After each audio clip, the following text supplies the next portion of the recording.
Hello, everybody. Welcome to Convict Inc. This is your host, Robert Rosso.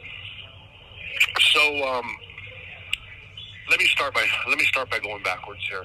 One of the most exciting elections that I watched in prison happened in 2008, November. That was, of course, the election of Barack Obama.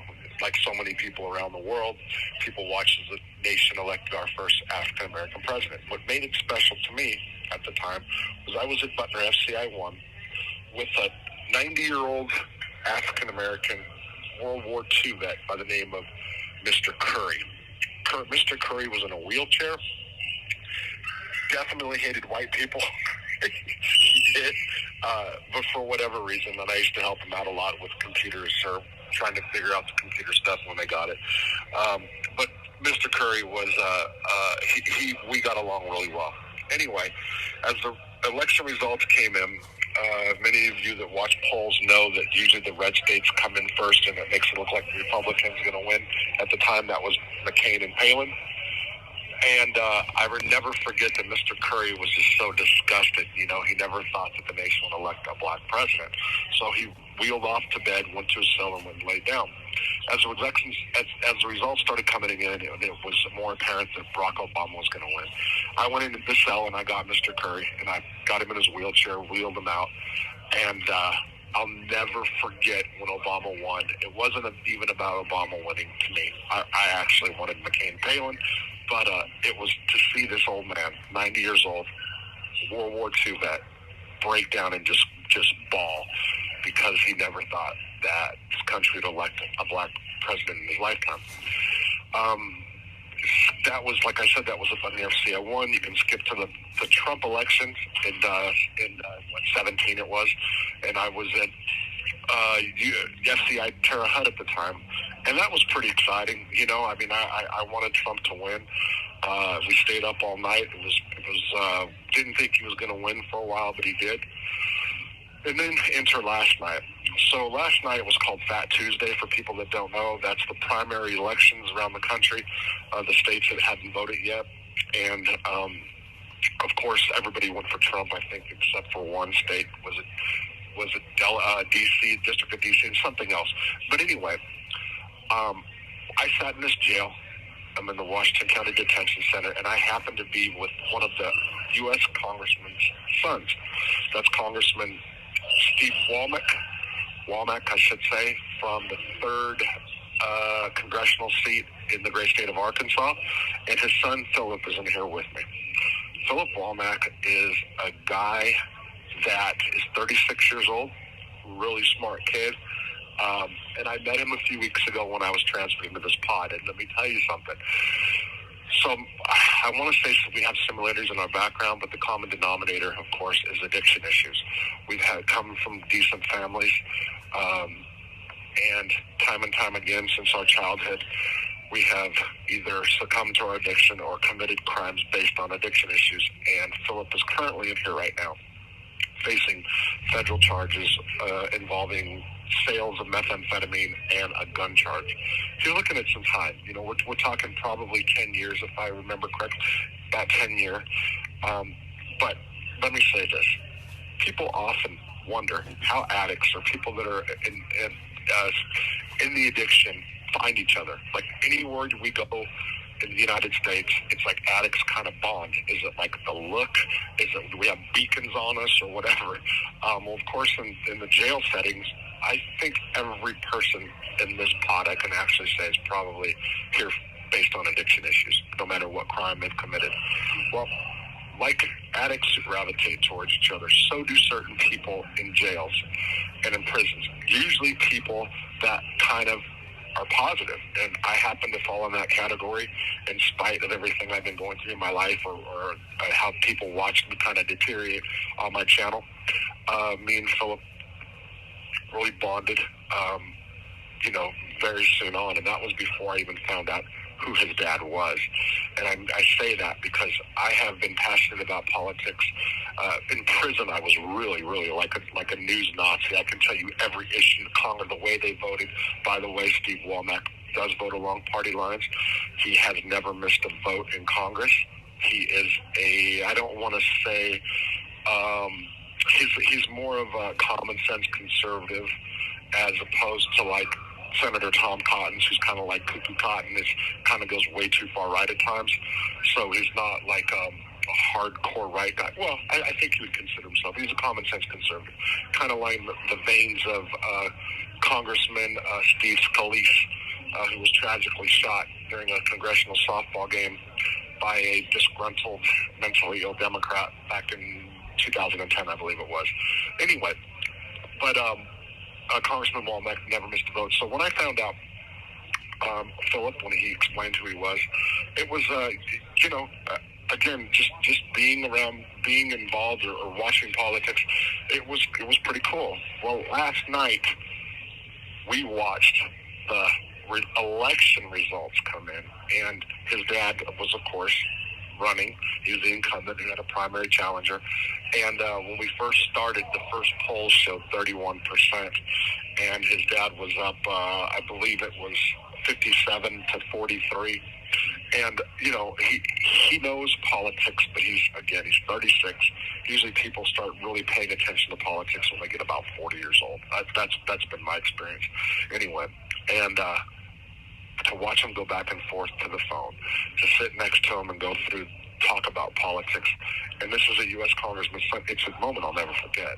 Again, you're talking to, I am somebody who was really into politics. Yes, when I was on the street, I did go to all the city council meetings in the beginning, the first 6 months. And then as I drank, did pills, then meth, and then everything, and then gambling, stopped being so interested. Kept it current on certain news events, but not like I was in prison. And this goes back to me a couple of audios ago talking about trying to find my roots, which is writing. By the way, my writing game is on right now. It's like I've been doing some letters and some briefs and stuff to people, and I feel like I found myself again, and I don't know how else to explain it. There was a time that I was worried and real sad. I did a live not long ago when I was reading some of the stuff that I wrote, 10 years plus, and it hurt me, like, to the core, because I did not recognize that person anymore. I did not recognize the guy who wrote that stuff. And I can tell you that guy's back, and it really makes me feel good. But getting back to Philip, I have only seen one other inmate in my lifetime, or he's a pretrial detainee, let me put that out right, who I can see was poised for greatness. And this is a guy named Daniel Brown. Daniel Brown was busted out of the Eastern District of Iowa. He received a 40-year sentence for narcotics trafficking, I think it was conspiracy, and firearms. As a matter of fact, when they came to arrest him, he shot at the cops. Got a 40-year sentence.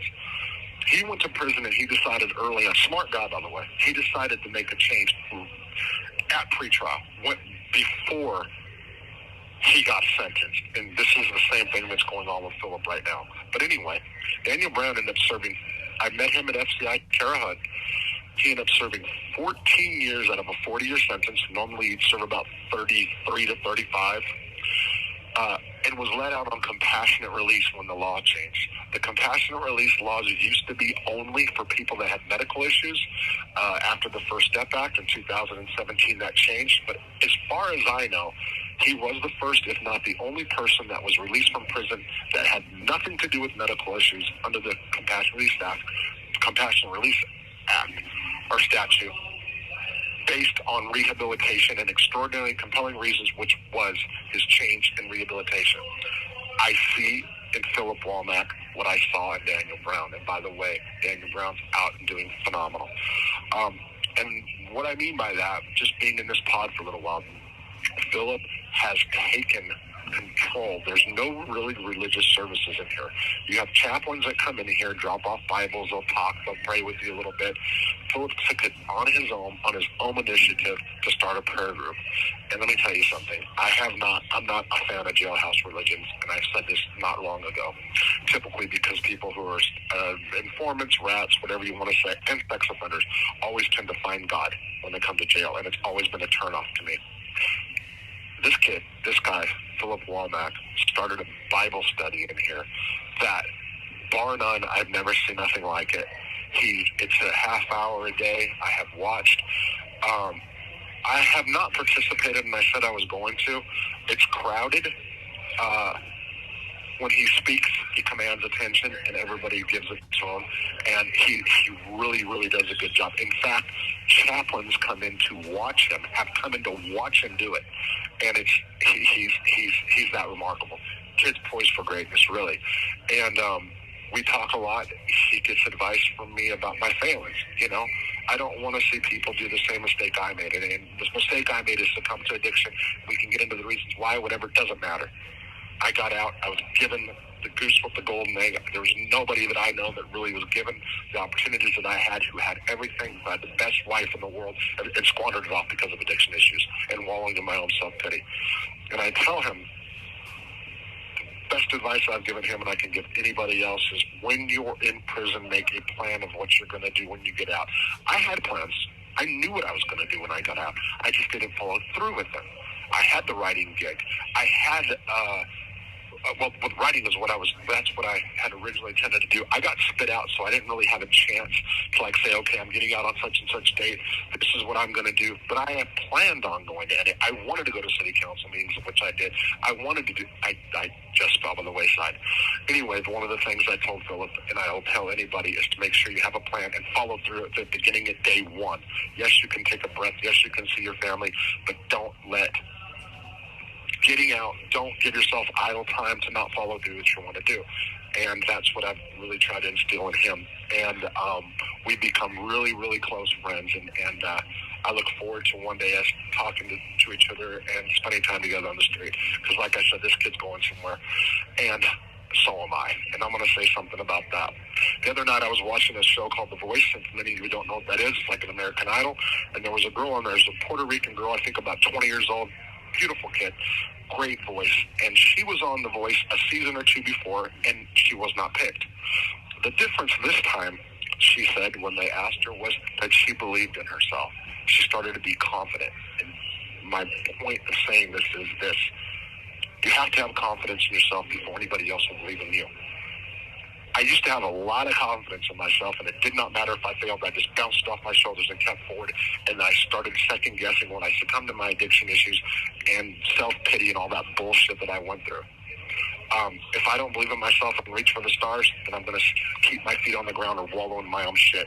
And anybody else, I want to say that to them too. Reach for the fucking stars. Don't stand on the ground and just be normal, and don't wallow in your own shit. Because there's a lot more out there. And that's what I wanted to say. To U.S. Congressman Steve Womack, congratulations. You will definitely win the general. And to you, I want to say in 2 to 4 years, when you are tired of the swamp, the congressional swamp, Congressman, I'd say to you, rather than take the easy way, the easy path to K Street, look towards 1600 Pennsylvania Avenue, because I think you can take that job one day if you really wanted to. And that's all I have to say. Take care. I am Robert Rosso. This is Convict Inc. Thanks for listening.